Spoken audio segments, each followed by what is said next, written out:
They would do anything. They would do anything to make the lives of such people better or easy. But they are happy. They are happy. They take pleasure in serving Allah subhanahu wa ta'ala sincerely. One such personality, one such hero, one such treasure, one such hidden gem was Sheikh Muhammad Uzair Shams, rahmatullahi alayh. May Allah have mercy on his soul. What a beautiful soul he had. I had the pleasure and the honor of meeting with him in person in 2016 when I went for Hajj. And I had the pleasure and the honor and the privilege of meeting this great scholar, this great mystic, this great Abid Zahid. And what a hospitable man he was. I will address my personal feelings about him later. I will talk more about my personal experience with him later. First, I want to get straight to his biography. Rahmatullahi alayh. Sheikh Muhammad Uzair Shams, rahmatullahi alayh, his ancestral home was a place called Madhubani, which is in current day province of Bihar in India. And he came from a place called Deodha, and there was a village called Bankatwa where he was from. His ancestors had lived in this particular village of Bankatwa for some time, up to seven to eight generations. They had lived in this small village of the province of Bihar in a place called Deodha. And he belonged to a very noble family of this region, well-known family. He could trace back his ancestry up to 8 generations. And his ancestors were basically farmers in this place called Bankatwa or Balkatwa. His grandfather, rahmatullah alayh, whose name was Ridaullah Darbhangwi, who passed away in 1941, was also in this province of Madhubani or Darbhanga. This is why he was called Darbhangwi, because this was a reference to the name of the place he was from. He was a very great scholar of Islam, and even the father of the Sheikh, his name was Shamsul Haq Salafi, who passed away in 1976, rahmatullah alayh, was also a scholar. And his uncle, Maulana Ainul Haq Salafi, was also a scholar who passed away in 1982, rahmatullah alayhima.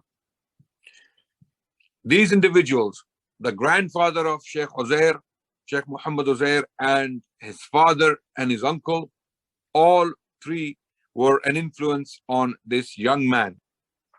The Sheikh also had a maternal grandfather whose name was Abdurrahim Bir Bhumi, who passed away in 1960 CE. He was also a great scholar and a student of Sayyid Nadir Hussain al-Dehlavi, rahmatullah alayh, a great muhaddis from the city of Delhi, who came from the line of Shah Waliullah al-Dehlavi, rahmatullah alayh. I have done a lecture on this personality, a very important personality when it comes to the history of the science of hadith in the Indian subcontinent. Sayyid Nadir Hussain al-Dehlavi was a very important personality. So the maternal grandfather of Sheikh Muhammad Uzair Shams was a student of Sayyid Nadir Hussain al-Dehlavi, rahmatullah alayh. Sheikh Muhammad Uzair, his ancestral region was the province of Madhubani and the village of Balkatwa, but he wasn't born there. He was born in a place called Danga in the current day province of Murshidabad, which is in West Bengal.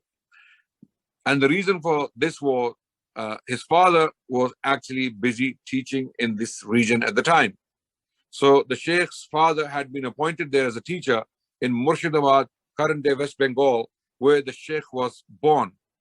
Sheikh was about a year old when his father moved to Miu in India. There's another place in India called Miu, and he became a teacher there.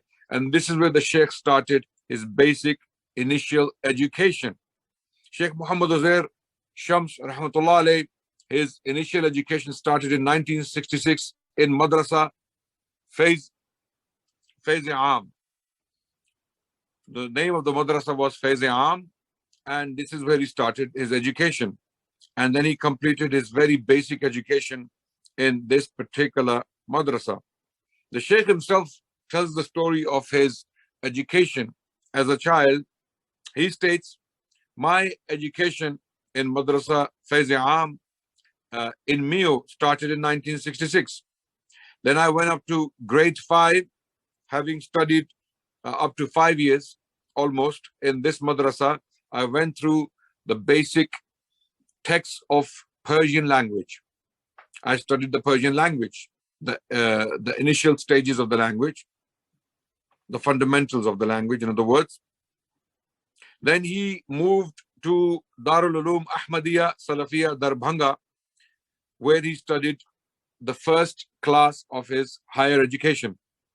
He studied the Arabic language there. He started studying the Arabic language there. Then the next year, his father, he moved back to Murshidabad, and he started teaching at Madrasa Darul Hadith, Murshidabad. So the Sheikh initiated or resumed his education in Murshidabad. Then afterwards, the Sheikh moved to Jamia Salafiyya in Banaras, in the city of Banaras, the famous Jamia Salafiyya in the city of Banaras, where Sheikh was studying with teachers like Maulana Azad Rahmani. So the Sheikh's father was invited to this particular institution, and in 1969, the Sheikh started the 3rd year of his higher studies with Jamia Rahmaniya Banaras, and the 4th year was also completed there, and he got his Alamiya degree from Jamia Salafiyya Banaras. So the Sheikh got his Alamiya degree from Banaras in 1970. Then he completed another 2 years for Fadila, again from Jamia Salafiyya Banaras, and he completed his education, his basic Islamic education, you can say a bachelor's degree or equivalent of a bachelor's degree, in 1976 from Jamia Salafiyya Banaras in India. It's a very famous Ahlul Hadith institution within the Indian subcontinent, and in particular in India. Then in February 1978, Sheikh got an admission in the Islamic University of Medina.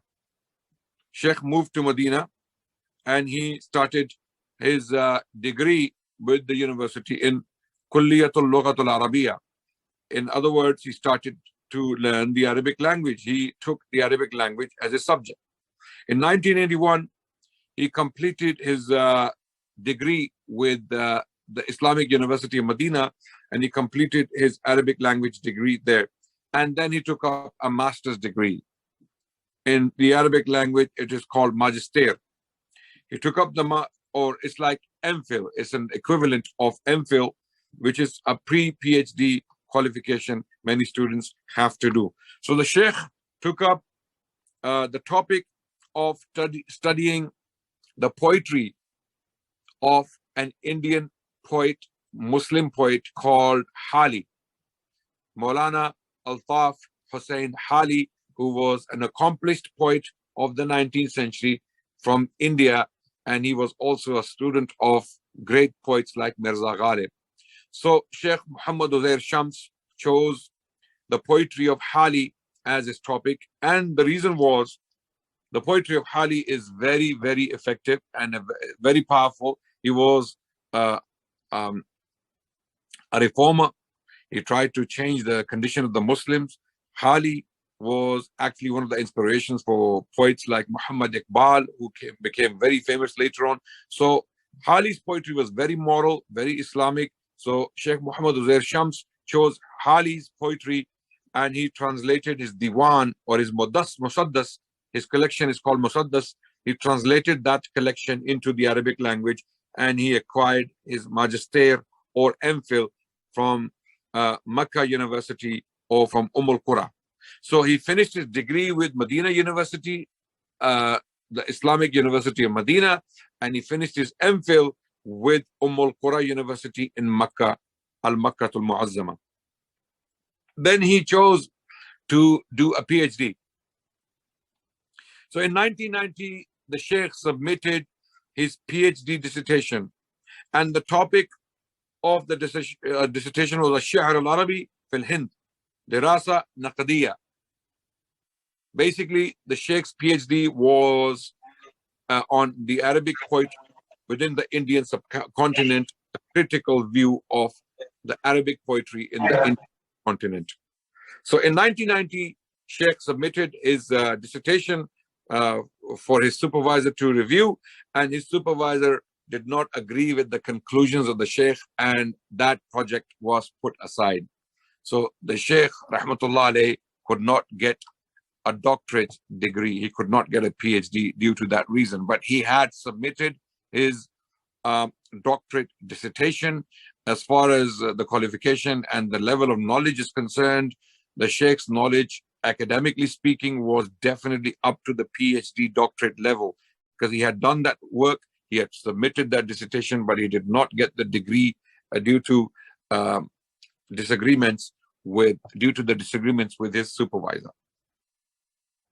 Sheikh Rahmatullah alayh, this is the story he told himself in his own words of his education. This is what the Sheikh said.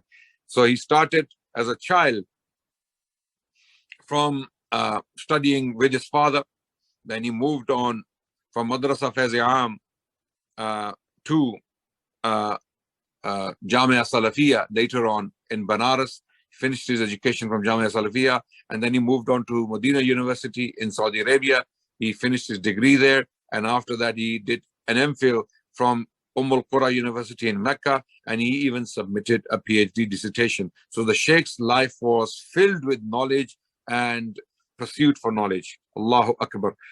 So from a very young age, from the age of, let's say, childhood, when he was a child, he did not stop studying, because he grew up in an Islamic environment, in an Islamic household, where his father was a scholar, his uncle was a scholar, there were teachers in Madaris. So Sheikh inherited that environment, that culture, and that influenced him to the extent that the Sheikh was studying non-stop until he himself became a middle-aged man.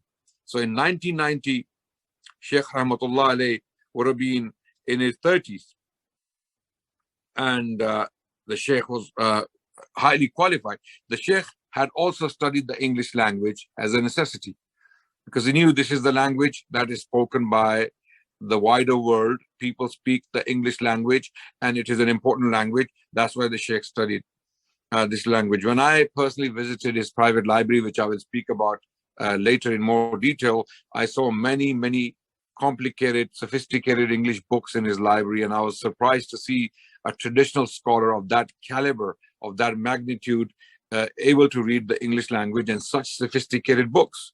I was very surprised, pleasantly surprised, because this is what we're lacking. So this is something the Sheikh had pioneered also, rahmatullahi alayh. So Sheikh Muhammad Uzair Shams, rahmatullahi alayh, had many scholars from the Indian subcontinent and from Saudi Arabia he studied with. So the Indian teachers of his are as follows. I give a list.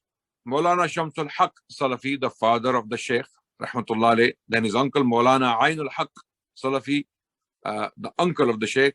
Then Maulana Noor Azim Nadwi, Maulana Muhammad Rais Nadwi, Maulana Muhammad Idris Azad Rahmani, Maulana Abid Hassan Rahmani, Maulana Abdul Mueed Banarasi, Maulana Abdul Wahid Rahmani, Maulana Abdul Salam Rahmani, Maulana Aziz Ahmed Nadwi, Maulana Quratul Ain Azami, Maulana Abdul Salam Tayyibi, Maulana Abdul Salam bin Abi Aslam Madani, Maulana Abdul Rahman Dokami, Maulana Safi Rahman Mubarak Furi, the famous Maulana Safi Rahman Mubarak Furi, the author of Ar-Rahiq al-Makhtoom, was also one of the teachers of Sheikh Muhammad Uzair Shams. Maulana Anis ur Rahman Adami, Maulana Abdul Hannan Bastawi, Sheikh Hadi al-Talibi. This was an Arab scholar teaching at Jamia Salafia in Banaras. So the Sheikh was one of his students. Also, Master Manzoor Ahmad, Master Aftab, Master Shamsuddin.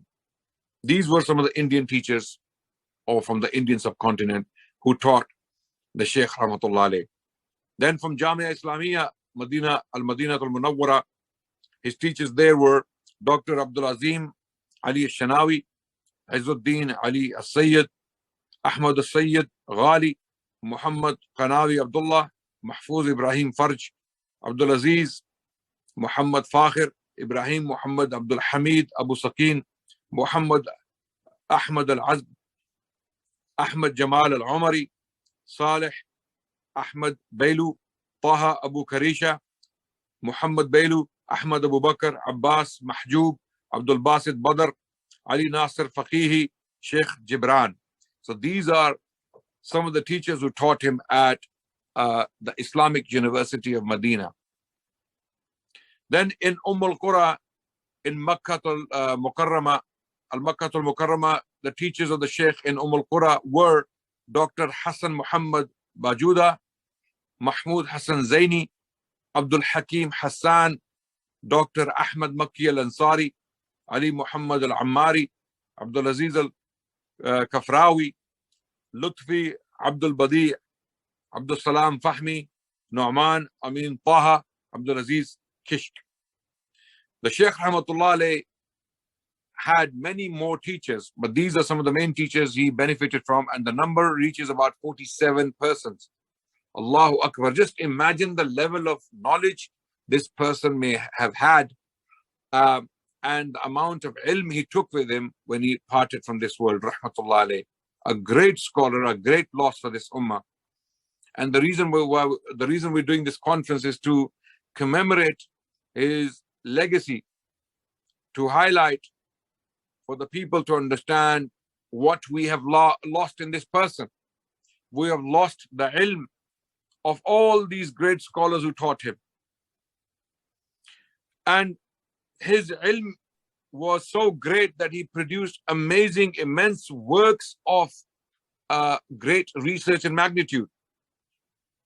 After 1999, he returned, having lived in India for some time, to Makkah, where he started to work with some Islamic institutions, including the University of Makkah, al-Qura, then Majma al-Malik Fahad in Medina al-Munawwara, then Islami Fiqh Academy, Jeddah. And he lived from 1999 onwards. From 1999 onwards, he lived permanently in the city of Makkah because he loved that city dearly. Who doesn't love Makkah? Which Muslim doesn't love Makkah? But he was attached to the city of Makkah like, a child is attached to the mother. He had a lot of love for the city of Makkah, and that's why he wouldn't leave that city for anything. He was permanently based in Makkah, and he worked with research institutions like Dar Alim al-Fawaid, where he researched on the works of Shaykh al-Islam, Imam Ibn Taymiyyah, and Imam Ibn Qayyim, and Allama Muallami. These are the three scholars he pioneered while living in Mecca. He produced immense works on them, which I have seen with my own eyes. Some of those works the Sheikh gifted to myself personally out of his love and compassion for a humble student like myself. The Sheikh, while he was staying in Mecca and Medina, visited many different countries for the purpose of research, Islamic da'wah, and promotion of Islamic knowledge in general. The countries he visited were Pakistan, Egypt, Jordan, Syria, Turkey, France, Britain, Morocco, Turkmenistan, Kuwait, Bahrain, and the UAE, where he met many Islamic scholars and researchers and shared his ideas with them, presented research papers, presented his research articles in these conferences and meetings. So in other words, the Sheikh was an international personality, internationally renowned. Anyone who loves the works of Shaykh al-Islam Ibn Taymiyyah or Ibn Qayyim, or anyone who loves research in general in Islamic topics, and anyone who knows the scholars of Mecca, Sheikh Muhammad Uzair Shams, his name is paramount. His name is well known. So he worked on many research projects. The list is exhausting. It is very long. Even the list I have, which has been shortlisted, it has 36 works. The list I have in front of me right now that has been prepared, the works Sheikh has produced, Allahu Akbar. When you look at the amount of research, how do you know a scholar of Islam? There are many people out there today that claim to be scholars of Islam. Every Tom, Dick and Harry can attach the name Sheikh or attach the title Sheikh with their name. Okay, and the Muslim Ummah uses this title very loosely with the names of people. People like myself, such as myself, because I am a public figure, I do a lot of lectures around the world. People start calling me a sheikh, and I know I'm not a sheikh. I know I haven't studied even a fraction of what I am dealing with here right in front of me right now. When it comes to the biography of Sheikh Muhammad Uzair Shams, Sheikh Muhammad Uzair Shams was a sheikh. He was a sheikh. And if it comes to the Indian subcontinent, he was the sheikh, a sheikh. Rahmatullah alayh. This is a scholar, not imposters, pretenders, people with little knowledge, with little production, with little works at their disposal or produced by them. In this day and age, the title Sheikh has become a joke. People produce pamphlets, small booklets of, let's say, 100 pages, and they start to attach the word Sheikh with their name. Muslims need to be very careful about this. When you give the title Sheikh to someone, be careful. You may be destroying someone by making them think that they are sheikhs and they are not sheikhs. Some people do realize that they are not sheikhs, and Allah has made them humble enough to understand their position in Islam, to understand, to realize how big or how small they are. Some people are blessed with that, but most are not. There are people out there, they might get big-headed just because you call them sheikh. Just because someone comes and does a small talk in your masjid and you start attaching the title sheikh to their name. So be very careful with that, my brothers and sisters. Sheikh is a big title in Islam. It means a lot. Titles like Allama, Sheikh, Mufti, okay? These are big titles. Before you give these titles to people, get to know their qualifications, understand who they are. Have they even studied?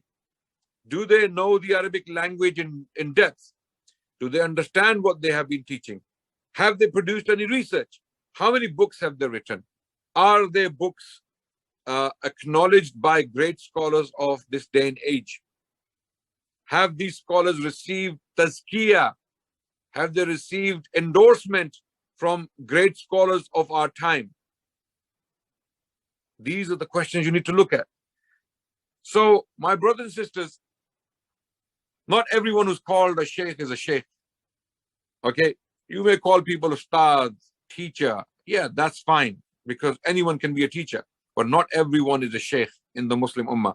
Sheikh Muhammad Uzair Shams rahmatullah alayh was a sheikh. He was indeed a sheikh. Why am I saying this? Because I have seen his works. I have seen the research he has produced. I have seen the respect among scholars for him. I have seen how people who know him, you know, they take their hats off for him. Okay, this is a figure of speech, by the way. Yeah? They take the turbans off for him, in other words, right? Because they have seen the caliber, the magnitude of his work. What has he produced? Works like Raf'ul Iltabas an Ba'd al-Nas. And this is a tahqiq on one of the works of Allama Shamsul Haq Adim Abadi. This was the scholar who authored a great commentary on the Sunan of Abu Dawud titled Aun al-Ma'bud, Sheikh Shamsul Haq Al-Azim Abadi was a great scholar from the Indian subcontinent. The Sheikh produced a tahqiq, a research on his work, Raful Iltabas. Then he also authored a biography of the same muhaddith, same Sheikh, Hayatul Muhaddith Shamsul Haq wa A'malihi. Okay, the life of Al-Muhaddith Shamsul Haq and his actions. Published in Banaras in 1979. So the first work the Sheikh produced was in 1976, even before he completed his, I think that was the year when he fully qualified. So the moment he qualifies from Jamia Salafia in Banaras, he produces a work on the life of Muhaddith Shamsul Haq Azim Abadi. Then Raddul Ishraq by Shah Ismail bin Abdul Ghani al-Dehlawi, one of the grandsons of Shah Waliullah al-Dehlawi, Shah Ismail Shaheed. He authored a book titled Raddul Ishraq, and Sheikh Muhammad Uzair Shams published a research on that in 1983. Then in the Urdu language, Maulana Shamsul Haq Azim Abadi, Hayat or Khidmat. So he wrote a biography of Sheikh Shamsul Haq Azim Abadi in the Urdu language, published from Karachi in 1984. Then he also wrote the history of the teachers of Abul Qasim al-Baghawi. Okay, and this was published in Mumbai in 1988. Then Fatawa of Maulana Shamsul Haq Azim Abadi, the Sheikh produced a research on the Fatawa on the religious rulings of Shamsul Haq Azim Abadi in 1989, and it was published from Karachi. Now you might have seen that Sheikh was deeply inspired by Shamsul Haq, Maulana Allama Shamsul Haq Azim Abadi. There's a reason for that. Maulana Shamsul Haq Azim Abadi was also from Bihar, if I'm not mistaken, from Patna, from the province of Patna. Azim Abad is in Patna, in India. And Sheikh Muhammad Uzair Shams was also from the same province, Bihar. Okay. And Shamsul Haq Azim Abadi rahmatullah alayhi was a great scholar who produced one of the best commentaries on hadith in the history of Islam. I'm not exaggerating. Okay. Which one is the best commentary on the hadith? Let's say, which ones are the few commentaries you can mention on hadith? The first name that comes to mind is Fathul Bari by Ibn Hajar al-Asqalani. Okay. Ibn Hajar al-Asqalani, that's the first name that comes to mind. Then we have the Sharh of Imam al-Nawawi on Sahih Muslim. Okay. Then we have Imam Malik, his Muwatta. We have Sharh of Zarqani, or we have At-Tamheed. Okay. And then when it comes to Tirmidhi, we have Sheikh Abdul Rahman Mubarak Furi. And then when it comes to Abu Dawud, I'm talking about Sihah Sitta here. When it comes to Sunan of Abu Dawud, the best commentary, or one of the best commentaries of all times on the Sunan of Abu Dawud, was authored by Shamsul Haq, Maulana Allama Sheikh Shamsul Haq Al-Azim Abadi. Okay, and he was a student of Sheikh Hussain bin Muhsin Al-Ansari Al-Yamani, who was one of the students of Imam Shawkani's son. Okay, so Sheikh Hussain bin Muhsin Al-Ansari Al-Yamani was brought to India by Nawab Siddiq Hasan Khan, the ruler of Bhopal, to teach hadith in the Indian subcontinent. So Sheikh Hussain bin Muhsin moved from Hudaydah, which is in Yemen. He moved from Hudaydah to Bhopal in India, and he was teaching hadith. And the outcome, the result, was scholars and scholarly works of people like Shamsul Haq Azim Abadi, Al-Azim Abadi, and Maulana Abdul Rahman Mubarak Furi, Sheikh Allama Abdul Rahman Mubarak Furi. So clearly, Sheikh Muhammad Uzair Shams rahmatullah alayhi was deeply inspired by the works of Sheikh Shamsul Haq Azim Abadi. Then other works, Ghayatul Maqsood, Sharh Sunan Abi Dawud Lil Azim Abadi, Tahqiq Bil Ishtarak. So there is another work, Sheikh Muhammad Uzair Shams produced on one of the commentaries of, again, Shams al-Haq Azim Abadi, and this was a joint venture. بحوث في تحقيقات للعلامة عبد العزيز الميمني. So he also produced research on the works of Allama Abdul Aziz al-Maymani, and this was published from Beirut in 1995.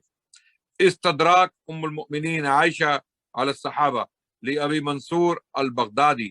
This is also a research produced by the Sheikh, published in 1996 from Mumbai.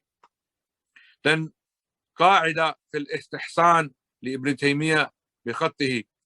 Okay, this is again a work of Shaykh al-Islam ibn Taymiyyah in his own handwriting. The Sheikh did research on it, published in Makkah al-Mukarramah in 1999.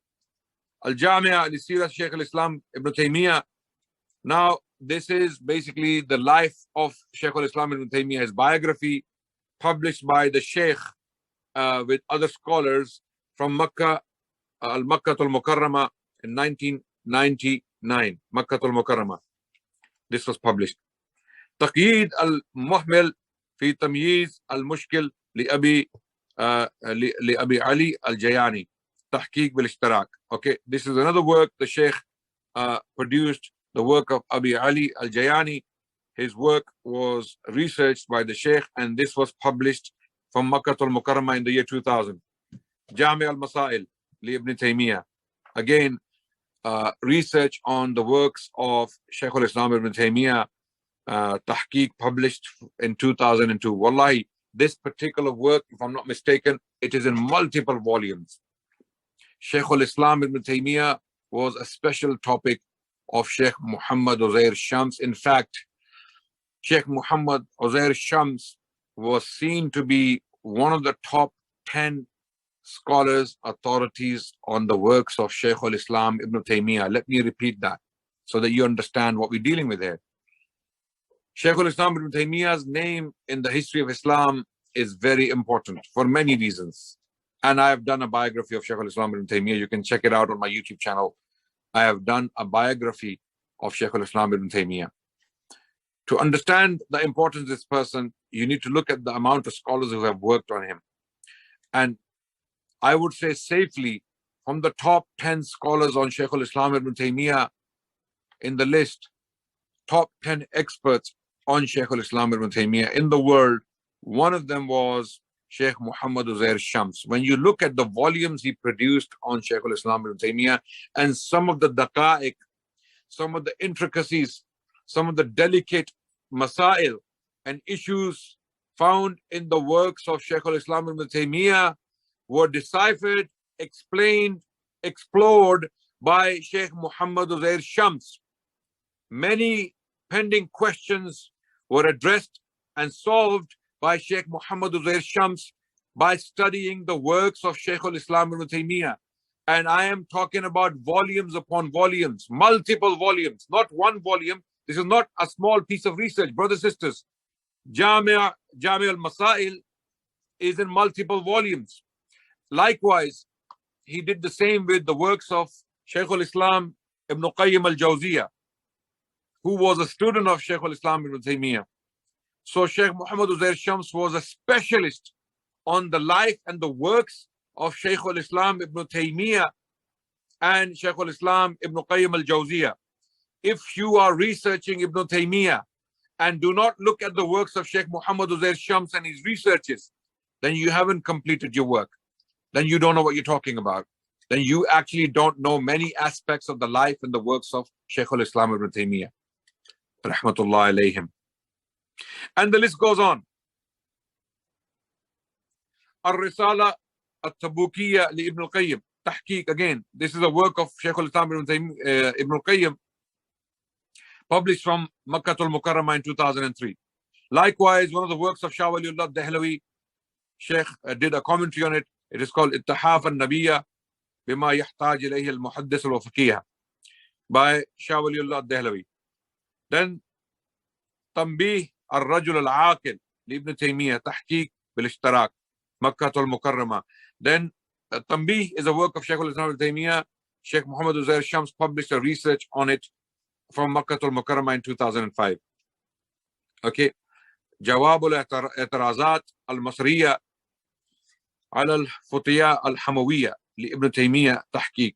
Again, this is another work of Shaykh al-Islam ibn Taymiyyah, and the Shaykh did a research on it and published it in 2009 from Makkah al-Mukarramah. Al-Fawaid is another book, Ibn al-Qayyim. The Shaykh published research on it in 2009 from Makkah al-Mukarramah. Rawzat al-Muhibbin, Ibn al-Qayyim. Again, a research published on a work of Ibn al-Qayyim al-Jawziyah, published in 2011 from Makkah al-Mukarramah. Ighasatul Lahfan fi Masaid al-Shaytan. Okay, this is from Ibn al-Qayyim again, and the Shaykh published research in 2012. Al-Kalam ala Mas'ala as-Sama'. This is again from Ibn al-Qayyim, published a research from Makkah al-Mukarramah in 2012. Brothers and sisters, the list is very, very long, wallahi. And if I start talking about every single one of them, A'lam al-Muqa'in an Rabbil Alameen li Ibn al-Qayyim, the Shaykh published a research on one of the greatest works of Ibn al-Qayyim al-Jawziyah, okay?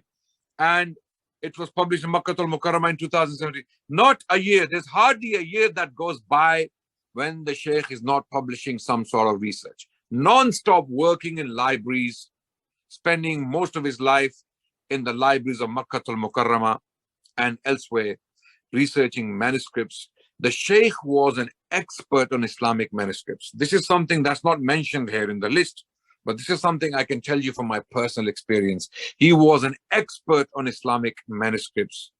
I tested him. Who am I to test him? But I wanted to see the depth of the Shaykh's knowledge. I sent him a very difficult manuscript. I sent him the images of 2 pages of a very difficult manuscript that I could not decipher. I didn't know what it was. I sent it to the Shaykh. The Shaykh looked at it and he told me that this was a hashia on the sharh of a work titled Maybadi. Maybadi. Okay, I hope I'm pronouncing the name correctly.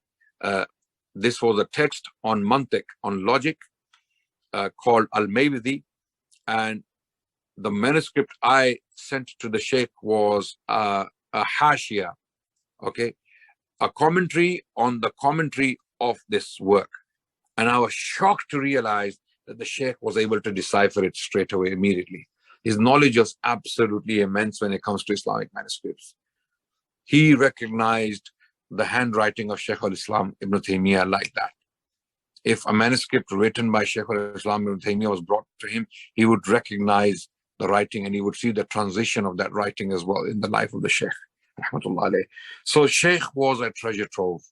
I don't have the time to address all the aspects of his beautiful character. Okay. So, Shaykh Rahmatullah Alayh was also working with magazines around the world, publishing articles in Islamic magazines. For example, some of them were Arabic and Urdu, Rasail and Jara'id. One of them was Mujallatul Jami al-Salafiyya Banaras. It was a magazine published by Jamia Salafiyya in Banaras, where the Shaykh himself studied. He was publishing articles in that. Al-Mujallatul Majma' al-Ilmi al-Hindi, Aligarh, he was publishing in that. Mujalla Majma' al-Lughat al-Arabiyya from Damascus, he was publishing in that. Mu'arif from Azamgarh in India, he was publishing articles in that. Burhan was published from Delhi, another mujalla or another magazine. The Shaykh was publishing articles in that. Then Jamia, also from Delhi, another magazine. The Shaykh was publishing articles in that. Tahqiqat Islami, Aligarh, Urdu. The Shaykh was publishing from that. Tarjuman was also from Delhi. The Shaykh was publishing articles in that. Muhaddis from Banaras, another magazine. The Shaykh was publishing articles in that. Waghaira, waghaira. So the list is very, very long when it comes to the contribution of the Shaykh in terms of knowledge and ilm and research and being productive. Wallahi, there are very few people in this world today who are as productive as the Sheikh was. The reason why, or one of the reasons why the Sheikh was not very well known publicly, okay, many people may be hearing about Sheikh Muhammad Uzair Shams for the first time in their lives. You know why?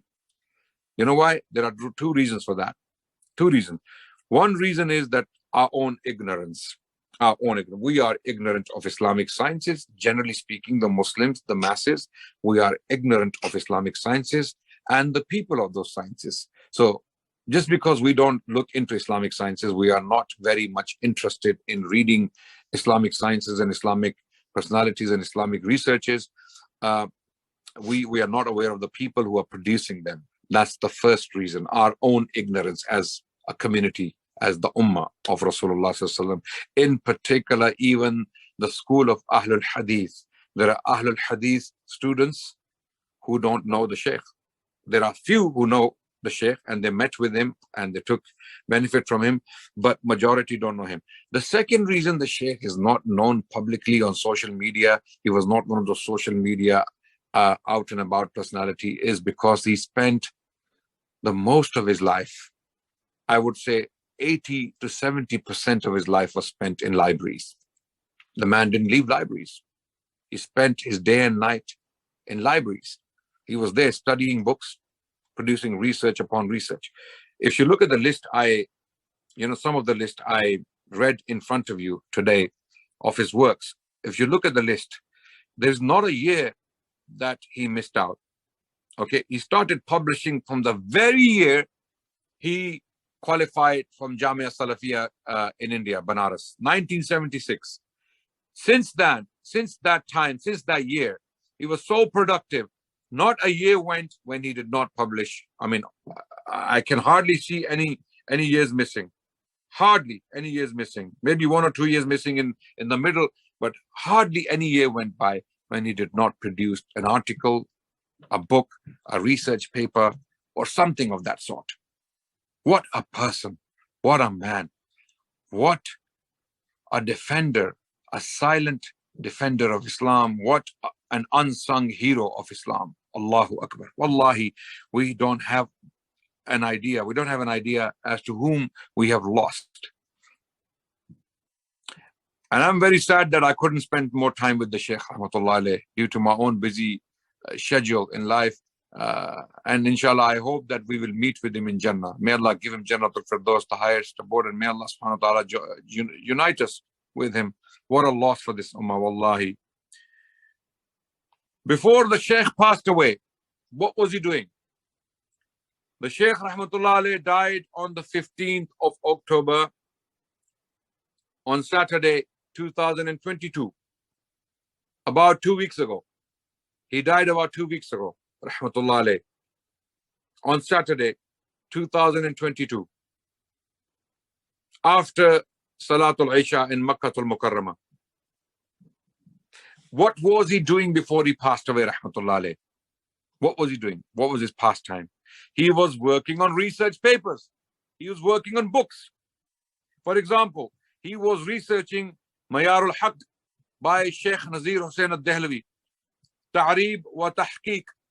He was working on a book titled Mayarul Haq, authored by Sheikh Nazir Hussain al-Dehlavi. He was writing research on it. Then Majmu'a Rasail, Allama Muhammad Hayat Sindhi, Allahu Akbar, Jama wa Tahqiq. So he was collecting the works of a great scholar from Sindh, Allama Muhammad Hayat Sindhi, who was alive in the 18th century CE. He was collecting his works and producing research on that. This is just before the Sheikh died, as we speak now, 2 weeks ago. This is what he would have been doing. Then Majmu'a Rasail, Shah Waliullah Muhaddis al-Dehlavi, Jama' wa Tahqiq. He was collecting and researching the works of Shah Waliullah al-Dehlavi Rahmatullah Alayh. Majmu'a Rasail, Allama Shams al-Haq Azim Abadi. Again, his fascination with this personality didn't stop even until the day he died. Okay? And these are the works he was producing. Kitab al-Mawa'iz, Li Abi Ubaid, Tahqiq, research. He was producing research on Kitab al-Mawa'iz. Fatawa wa Rasail Allama Hussain bin Muhsin al-Ansari al-Yamani, already mentioned. The Sheikh, the Muhaddis, was brought from Yemen to India by Nawab Siddiq Hasan Khan in 1860s to teach hadith, and he was producing, Sheikh Muhammad Uzair Shams rahmatullah alayhi was producing research on the Fatawa and the Rasail, his articles of Allama Hussain bin Muhsin al-Ansari al-Yamani. Rasail wa Fatawa Mian Nazir Hussain al-Dehlavi. Same thing, same Fatawa of Sayyid Nazir Hussain al-Dehlavi. He was producing a research on those. And there was a lot more the Sheikh was doing. These are the pending projects the Sheikh was working on. And when I was now coming to my personal experience, because my time is up, I have to stop very soon because my hour is nearly up. I want to quickly summarize this talk by giving some of my personal views on the Sheikh and my personal interactions with him. Rahmatullah alayh. I was in touch with him. Every now and then we would communicate, we would talk over the phone, over conference calls. And I have a makhtuta of Fathul Bari. I have a manuscript of Fathul Bari. And once I was on a conference call with the Sheikh Rahmatullah alayh, and I am a researcher into Islamic manuscripts also. So I was of the opinion that this manuscript is from the time of Ibn Hajar al-Asqalani. This is very close to him. The manuscript is very old. It was possibly penned, transcribed by one of his students. That was my opinion. So I wanted to confirm this with the Sheikh. So I picked up the book, the manuscript like this on screen, and I brought it close to the camera. The Sheikh looked at it like that and he said, yes. He said, yes, this is from the time of Ibn Hajar al-Asqalani. Immediately the Sheikh confirmed my feelings and my basic research. And that showed me the caliber of this man, that he just looked at the script, he looked at the wording, and he said, this is it. That's it. This is how deeply researched and deeply qualified he was in Islamic manuscripts. Allahu Akbar. When I went for Hajj in 2016, I had heard about the Sheikh, but I had no idea who he was in reality. I had heard that there is this good scholar, Ahlul Hadith scholar in Makkah al-Mukarramah who lives there, and his name is Muhammad Uzair Shams. So you must meet with him. So when I was there, I decided to meet with the Sheikh. So I called him. The Sheikh, a miskin like me, who's not even a serious student of Islam, Sheikh drove himself. The Sheikh drove himself to come and speak with me. The Sheikh came, he picked me up, and he took me to his house in in Mecca. He took me to his house in Mecca, and we sat there. When I looked at his library, I realized, hold on a second, this is not someone ordinary. This is not an ordinary Sheikh. This is not just a Sheikh. This is the Sheikh. Allahu Akbar. And when we got talking, I could not believe the amount of knowledge this person had on the history of the Indian subcontinent, the history of Islam in the Indian subcontinent, the history of scholars from the Indian subcontinent, the political history of the Indian subcontinent, and generally the history of Islam and the history of Shaykh al-Islam ibn Taymiyyah. And the discussions were not ending. The discussions were not ending. Okay. Assalamu alaikum. Can you see me? Assalamu alaikum, Sheikh. Yeah, carry on. You can carry on for 5 minutes, no problem. Okay, I'm just finishing. 5 minute kar lena. Ji. So, I was having these conversations with the Sheikh, and I was getting blown away by his knowledge, and Allahu Akbar, and even on academic issues, because my field is history, and I studied at the University of London in London, so I had my views on history and my academic, you can say, inclinations. The Sheikh impressed me with his knowledge of academia, and the library he possessed was absolutely amazing. In fact, he had some amazing works in his library, and he had a lot of his own books in his library. And when I saw those researches and I saw his name on the spines of these big volumes, I asked the Sheikh to confirm, Sheikh, are these your books? The Sheikh, he was so humble. He was so humble. He couldn't say, these are my books. He said, yeah, these, I have just contributed to them. Allahu Akbar. I was so surprised and shocked. I was so ashamed that how can this Sheikh come to pick me up and bring me here to his house to be hospital. He was so loving, so compassionate. I have hardly seen more humble people in my life. This man was a treasure of knowledge, a sea of knowledge, a sea of knowledge. And he was sitting in front of me as if he's an ordinary person, bringing tea for me, putting tea on the table for me, feeding me, taking care of me as a guest. Okay. And I was so humbled. I was so ashamed that but he was taking pleasure in that. He was seeing me as a student of Islam, and he was taking pleasure in that he is trying to be hospitable to a student of Islam. And those who met the Sheikh, those who went to his house and sat with him, recently many brothers went to see him, even from Pakistan, some brothers from Youth Club, they had a meeting with him. You can speak to them and ask them what the Sheikh was like. His tawadu, his compassion, his generosity, his love. Allahu Akbar. He was so loving, and he never showed off with his knowledge.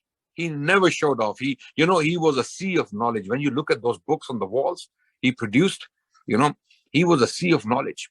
He didn't show off. He didn't always interrupt people. When people would speak, when students would speak, he would let them speak, and then he would correct them if they were not. And his method of correction was so beautiful. I remember an incident. I read a Persian verse to him. This is a stanza from Iqbal in Persian. I read that to him. Zaman bar Sufi o Mullah Salame ke pegham Khuda guftand mara wale ta'wil shandar hayrat andakht Khuda o Jibrail o Mustafara. So I read it incorrectly.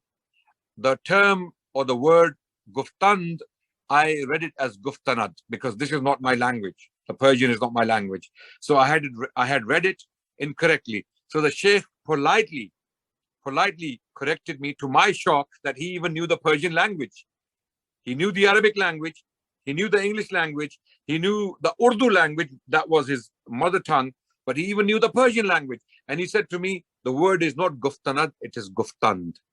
So I said, Sheikh, are you sure? He said, yeah. And it was rude of me to even ask him, are you sure? But he said, yes, absolutely, it's guftand, and this is how it goes. And he read, he knew the stanza by heart, and he read it to me, that it is guftand mara, not guftanad mara.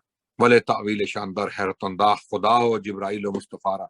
So I was pleasantly amazed by the knowledge and the generosity and the compassion of the Sheikh.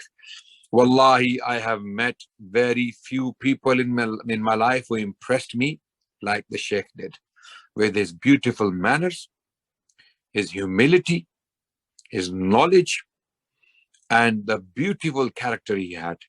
Very few people, very helpful. Even when my father went to Saudi Arabia, he accompanied him just because he knew me, and I asked him to take care of my father. He accompanied my father everywhere. He took him everywhere. He took me everywhere. He took me to his friends. He took me to libraries. He made me meet with scholars.